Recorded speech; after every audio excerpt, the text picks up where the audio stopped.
부처님 전생이야기 본생경 제62회. 오늘은 본생경 2권 37가지 이야기 중에서 36번째 왕을 깨우친 원숭이에 대해 소개해 드리겠습니다.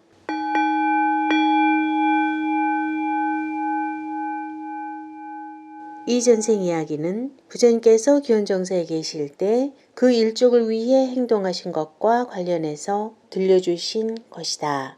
부처님께서 비구들에게 말씀하셨다. 비구들이여, 그 일은 지금에만 한정된 것이 아니다. 과거에도 진리에 도달한 어진 사람은 일족을 위해 행동했던 것이다. 그리고 그 전생 이야기를 들려주셨다. 그 옛날 바라나시의 브라우마다타 왕이 왕국을 다스리고 있었을 때 원숭이의 무리를 거느리는 원숭이 왕이 한 마리 있었다. 그 원숭이 왕은 기골이 장대하고 몸 둘레도 넉넉하였고 힘세고 위험있어 8만 마리도 넘는 원숭이 무리를 거느리며 히말라야의 어느 지역에 살고 있었다. 그곳 강 주변에는 초목이 우거졌는데 나뭇잎이 무성하여 산 정상과도 같이 우뚝 솟은 암바나무가 있었다. 사람들은 니그로다 나무라고도 불렀다. 그 나무의 과일은 향과 맛이 기막혔으며 크기는 커다란 물병만큼이나 되는 큰 것이었다. 그 나무의 한쪽 가지에 매달린 열매는 강가 위로 늘어지고 또 한쪽 가지에 매달린 것은 강물 속으로, 그리고 다른 두 가지에 매달린 열매는 나무의 뿌리 있는 곳까지 적당히 늘어져 있었다. 원숭이 왕은 무리와 함께 그 나무 있는 곳까지 와서 열매를 먹다가 생각에 잠겼다. 이 가운데 물속으로 늘어진 몇 개의 열매 때문에 우리에게 뭔가 좋지 못한 일이 일어날 것이다. 그리고 나서 수면에 늘어진 가지의 열매를 하나도 남김없이 꽃피는 시기에, 또한 병아리 크기의 열매가 맺는 시기에 모두 먹어치우게 하고 떨어뜨리도록 하였다. 그럼에도 불구하고 개미가 만든 자루 모양의 잎에 가리워 8만 마리의 원숭이들이 미처 발견하지 못한 열매 하나가 익어가고 있었다. 그것은 강으로 떨어져 바라나시 왕이 위아래로 그물을 치고 목욕을 즐기고 있을 때 그 위의 그물에 걸렸다. 왕이 하루를 즐기고 나서 저녁 무렵 돌아올 때에 어부가 그물을 걷다가 그 열매를 발견하고 왕에게 보여주었다. 이것은 무슨 열매인가? 왕은 물었다. 저도 모르겠나이다. 대왕이시여. 누가 알고 있겠는가? 삼림관들은 알고 있을 것입니다. 대왕이시여. 왕은 삼림관들을 불러 그들로부터 암바 열매라는 대답을 듣고 작은 칼로 과일을 잘라 먼저 삼림관들에게 먹인 후에 자신도 먹었다. 후궁의 여인들에게도 또한 대신들에게도 나누어 주었다. 잘 익은 암바의 맛이 왕의 전신을 타고 흘러내렸다. 왕은 열매의 맛에 홀리어 그 나무가 있는 곳을 삼림관들에게 물었다. 히말라야 지역의 강가입니다. 삼림관들이 이렇게 아뢰자 수많은 목재를 서로 이어 뗏목을 만들어 타고 삼림관들이 가르쳐준 길을 따라 강 상류 쪽으로 거슬러 올라갔다. 며칠이 걸렸을까? 이윽고 그곳에 도착하였다. 이것이 그 나무이옵니다. 대왕이시여. 삼림관들이 왕에게 설명했다. 왕은 배를 멈추게 하고 수많은 사람들을 거느리고 그곳까지 걸어갔다.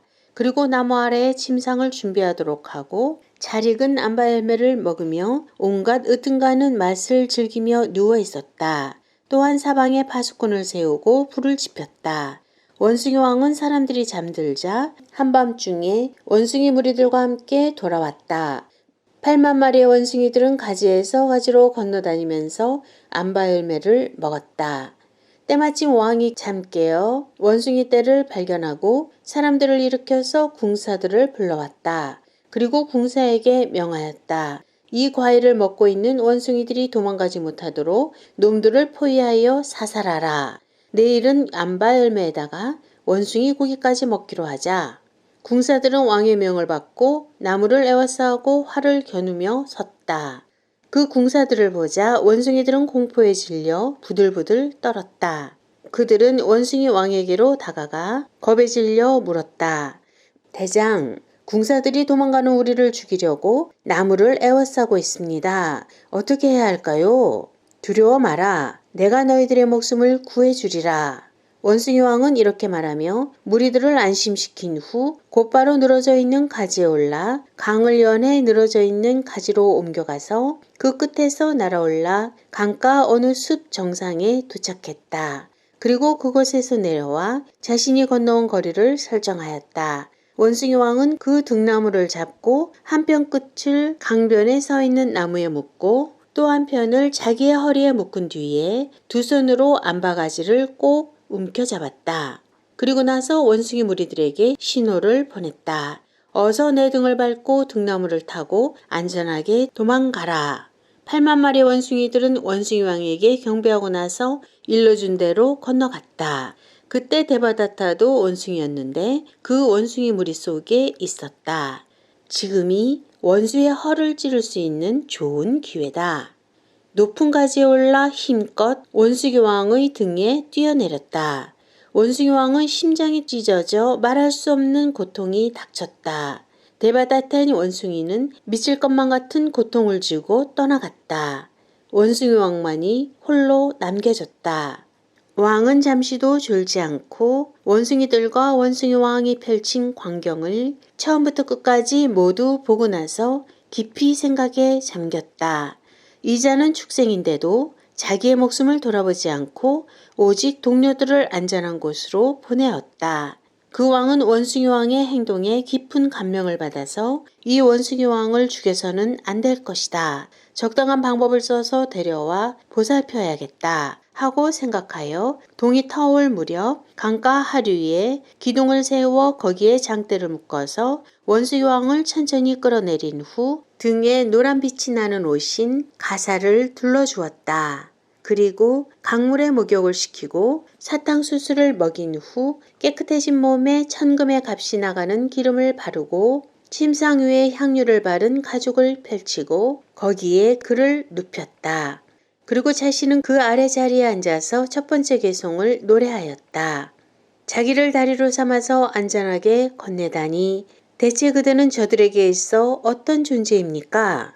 또 저들은 그대에게 있어 무엇입니까? 위대한 원숭이여. 이것을 듣고 원숭이 왕은 사람의 왕을 타이르며 남은 개송을 노래하였다. 왕이시여, 나는 저들의 군주입니다. 당신을 두려워해 비탄에 젖어 있던 저들에게 있어. 정복자여, 그러한 내가 저 나무로부터 시위가 없는 활 100개를 늘 정도의 간격을 홀로 뛰어올라 나아가 두 다리 아래에 등나무 덩쿨을 단단히 묶었습니다. 바람에 쫓기는 구름처럼 날아가 암바나무에 다가간 나는 그곳까지 도달하기에 힘이 부족하여 두 손으로 가지를 움켜잡았습니다.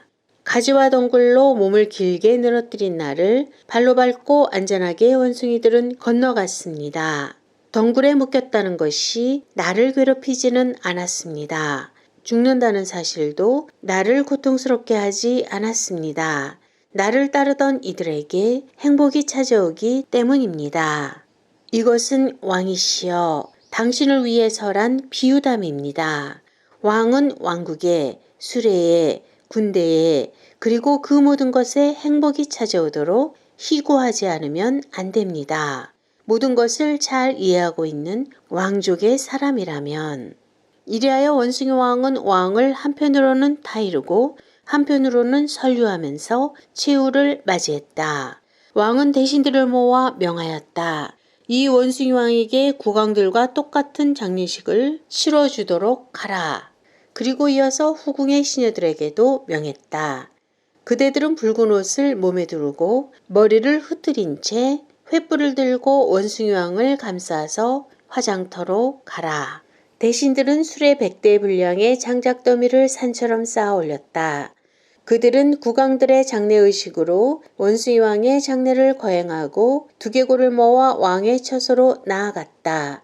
왕은 원숭이 왕의 화장터에 탐묘를 세우게 하고 등불을 밝히고 향유와 화환으로 공양한 뒤 두개골에 황금을 흩뿌리고 창 끝에 매달아 그것을 선두에 서게 하고 향료며 화환으로 공양 올리면서 바라나시로 향하였다. 왕은 그 유고를 가지고 탄묘를 세우도록 하여 평생토록 향료와 꽃다발로 공양하면서 원숭이 왕의 가르침에 따라 보시 등의 공덕행을 지으며 공정하게 나라를 다스리다 하늘에 태어났다. 부처님께서 이렇게 전생 이야기를 마치신 후에 덧붙여 이르셨다. 그때 왕은 지금의 아난다였고 애워싸고 있던 무리는 지금의 나를 따르는 제자들이며 그때 원숭이 왕은 지금의 나였다.